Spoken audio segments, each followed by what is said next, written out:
Bienvenidas y bienvenidos a este espacio especial de Cronopias, un programa colectivo de comunicación popular, antiextractivista, contrahegemónica, donde intentamos mostrar y visibilizar las problemáticas de los territorios en cuanto a todas las aristas del sistema capitalista, patriarcal y extractivista. Y en esta ocasión especial tenemos el honor y el placer de poder contar con la participación de una gran compañera, Vandana. Bienvenida. Ella es referente del ecofeminismo, de la lucha por nuestra soberanía alimentaria y por la libertad de las semillas a nivel mundial. Y en este día especial de la Pachamama, vamos a hablar con ella sobre su artículo publicado en el día de hoy, La Pachamama nos alimenta. En este artículo, Vandana nos invita a reflexionar sobre todo lo que está pasando en el planeta como consecuencia del accionar del agronegocio. Digamos que aprovechamos también el motivo de este conversatorio para intercambiar algunas palabras sobre lo que está pasando hoy en día en la precumbre de los sistemas alimentarios que se está desarrollando en Roma, donde una vez más los gobernantes de los distintos países, principalmente de Latinoamérica, no están a la altura de las circunstancias, no están actuando en pos del bienestar de los pueblos, sino que siguen defendiendo un modelo agroindustrial de veneno que está por demás demostrado que es insostenible y que jamás, pero jamás va a dar respuesta a las soluciones, a los problemas, de las comunidades. Vandana, bienvenida. Hello. Hello.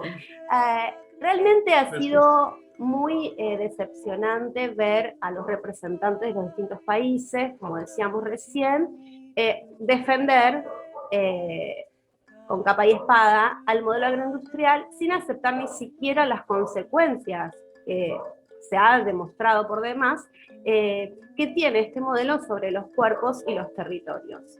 Es un verdadero cinismo, creemos, en medio además de esta pandemia, ¿no? Como si este modelo agroindustrial no fuera parte del problema y la causa también de esta pandemia. Entonces, volvemos a escuchar siempre los mismos discursos, a que se repitan las mismas retóricas.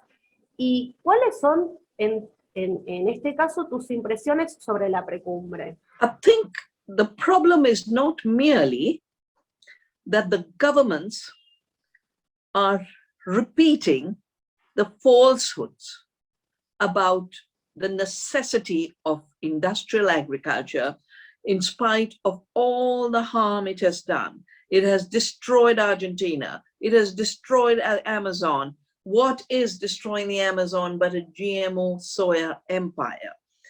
And all the evidence is there. And we can see that the COVID is related to, like Ebola and HIV and other infectious diseases, because of invasions into forests by agribusiness.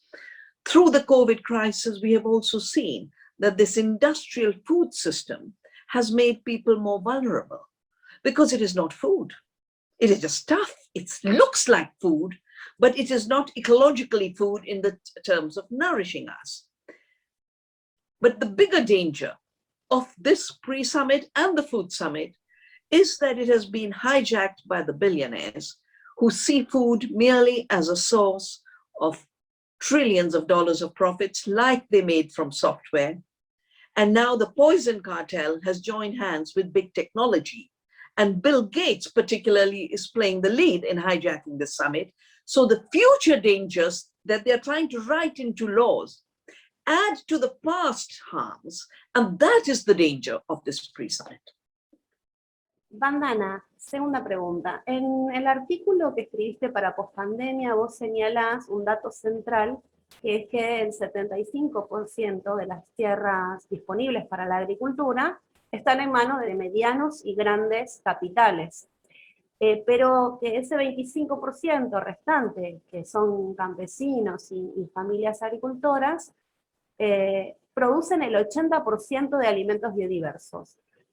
Pero este dato de la realidad no es tomado en cuenta, y en la precumbre en Roma ningún funcionario, ninguno de nuestros representantes mencionó conceptos o palabras como biodiversidad alimentaria, agricultura familiar, agroecología. Esas palabras estuvieron ausentes. Y bueno, esto obviamente señala algo, ¿no? No hay políticas para solucionar tampoco el problema del hambre del mundo y la crisis climática. ¿Qué pensás vos sobre esto? ¿Nos podrías ampliar? Well, I have watched how those who killed people in Hitler's concentration camps became the controllers of our food, the agrochemical industry, the agrotoxin industry, and started saying, we feed the world. Without our poisons, people will starve. And then they brought GMOs and the patents. And now the digital agriculture is adding to that as the last layer. Do they want small farmers? No, they're imagining a farming without farmers. Do they want to make sure people get food? No, they want a world without food. So even food they will manufacture in labs. They talk about it as farm-free food. And that's why the attack on small fishers, the attack on indigenous people who live on game, the attack on dairy. And this was framed by a totally new entity called Eat Forum. They invited me for the inauguration, and I could make out, after these decades, I can make out the fraud. I looked at the faces. I said, these guys are bringing the next fraud. Eat Forum has become the biggest voice and is running the food track. And they promote fake food with Bill Gates. They don't want real food. They don't want farmers. So the fact that farmers, biodiversity, food, family farmers are all missing, agroecology is missing, that's exactly what they want to destroy. That's the agenda. And to me, it is a continuation of the old colonial agenda, where the idea was to exterminate indigenous people, take their lands, and also say, Pachamama is dead earth. She is terra nullius. So the reason your Pachamama celebration is so important, and it's so important to remember Pachamama, is because from that time till today, I have a little booklet I've done on the two futures of food and health. They say the Silicon Valley that wants to control our food says we have to defeat Mother Nature. So of course they won't talk about that which is the living alternative. We have to talk about it. We have to ensure that this new kind of dictatorship, which is a food dictatorship, and it is global, is defeated like throughout history. People organized and defeated dictatorships and empires. Quiero hacer una pregunta más porque hay tiempo y no está acá en el programa, pero me parece interesante hacerla. Últimamente se escucha en los discursos, en Argentina al menos, del gobierno, promover en algunos aspectos, con algunos proyectos, la agroecología. Y algunos grandes empresarios ya hablan de agroecología de exportación. ¿Qué opinás vos sobre este doble discurso, pero también la intención de los gobiernos de que convivan la agroecología al agronegocio? The issue of agroecology for exports, organic for exports, has been something I've had to contest ever since globalization, because the assumption of agribusiness has been, we will poison the South more and more, And as Lawrence Summer wrote for the 1992 Earth Summit, we should send them more pollution because they don't have enough pollution. When they fall sick, it's cheaper because their lives are cheaper. And when they die, it's cheaper because they don't matter. So there is I call it an ecological apartheid, a nutritional apartheid. This apartheid is a worldview where the global players who are controlling the governments are saying, we won't give up our chemicals, but we will create zones for agroecological production so we get safe food. But the rest of the world has to eat poisoned food. It is this ecological apartheid, this food apartheid, that is a violence against Pachamama. It is a violence against the fact that every human being has a right to good food. And it is a violence against all the movements of the South that have built agroecology, both to protect Pachamama and define their right to food. And this is the only way you can reach zero hunger. A system that will create more hunger and take our precious land and water and biodiversity for exports to the rich will condemn the poor to deeper hunger, to deeper pesticide poisoning. So food will be the test of whether we will come out as one humanity on one planet, or we will come out with a deeper apartheid, which will be based on ecocide and genocide. Because you cannot reach this without killing the earth. You cannot reach it without killing lots of people. So we have to create a food system that is shaped by the laws of Pachamama.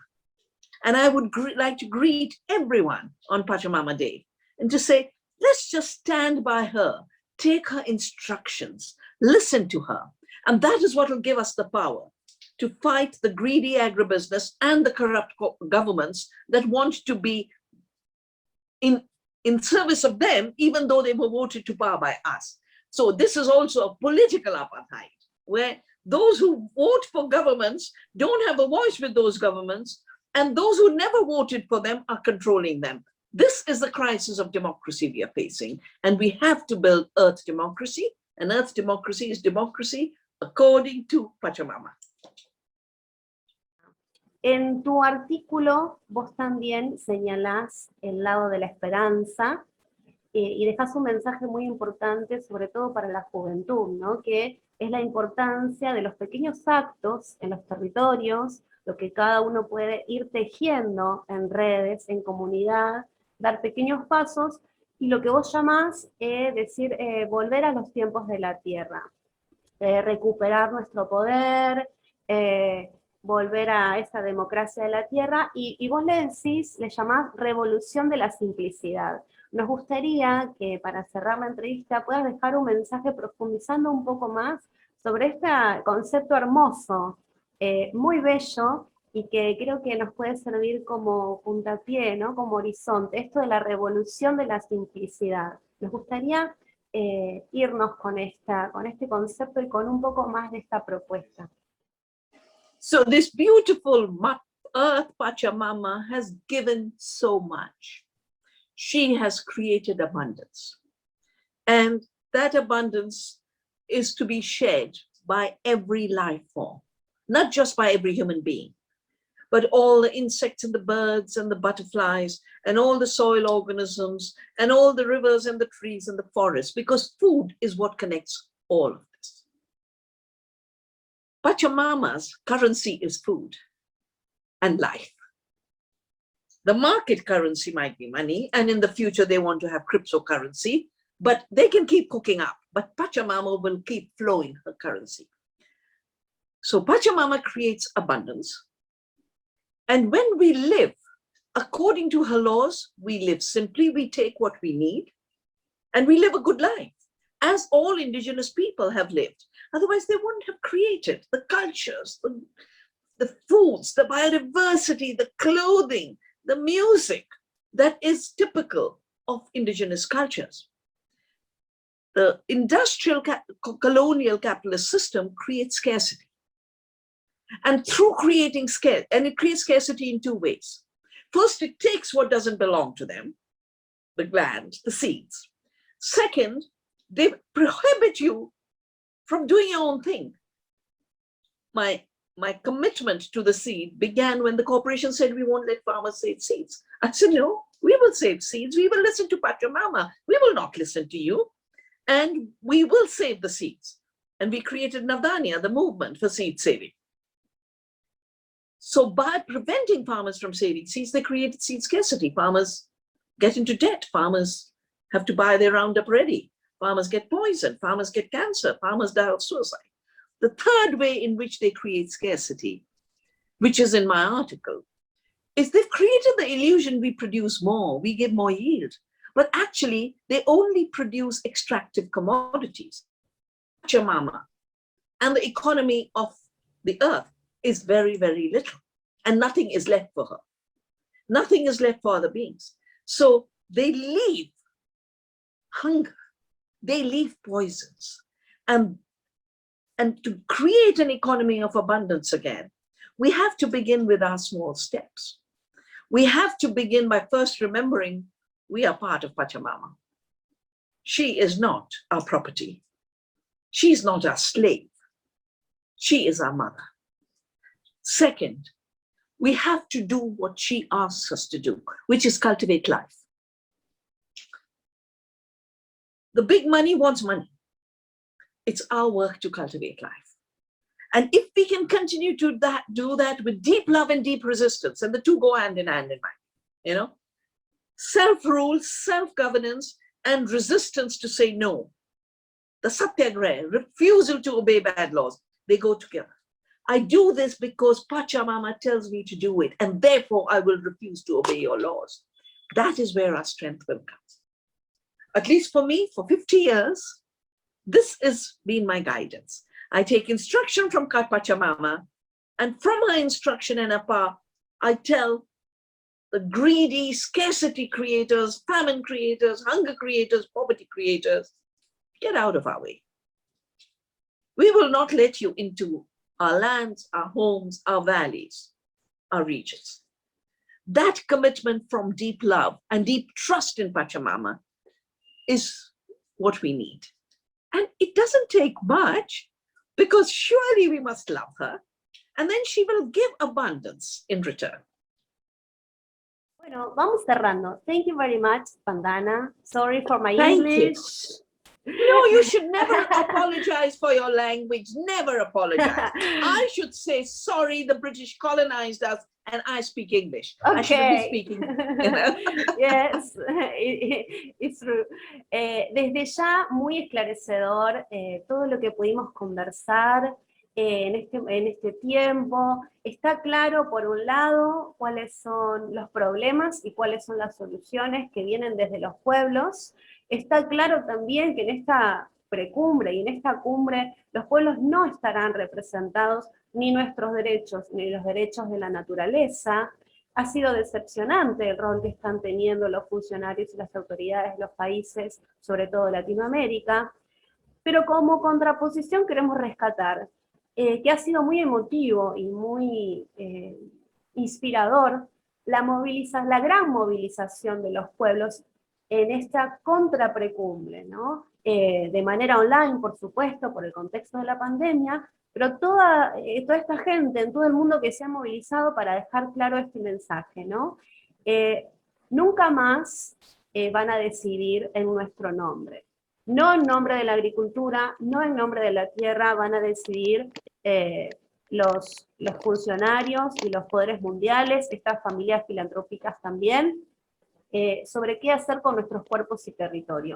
Y lo que nunca podrán hacer es callarnos. Seguiremos soñando, seguiremos luchando por un mundo libre, igualitario, donde finalmente se reconozca como punto de partida para cualquier modelo productivo, modelo de sociedad, que somos todas partes de la misma tierra, que somos una tierra, que somos una salud. Y bueno, en el Día de la Pachamama creo que este mensaje es importante que llegue a todos, ¿no? Nuestra revolución será volver a la simplicidad de la tierra. Gracias, Vandana. Muchas gracias, siempre. Como siempre. Thank you. Thank you. Seguimos thank en you. contacto. Happy Pachamama Day. Happy Pachamama Day. Yeah. Thank you. Thank you for Bye. your Bye. Bye, Vandana. Bye. Thank you Bye. for everything.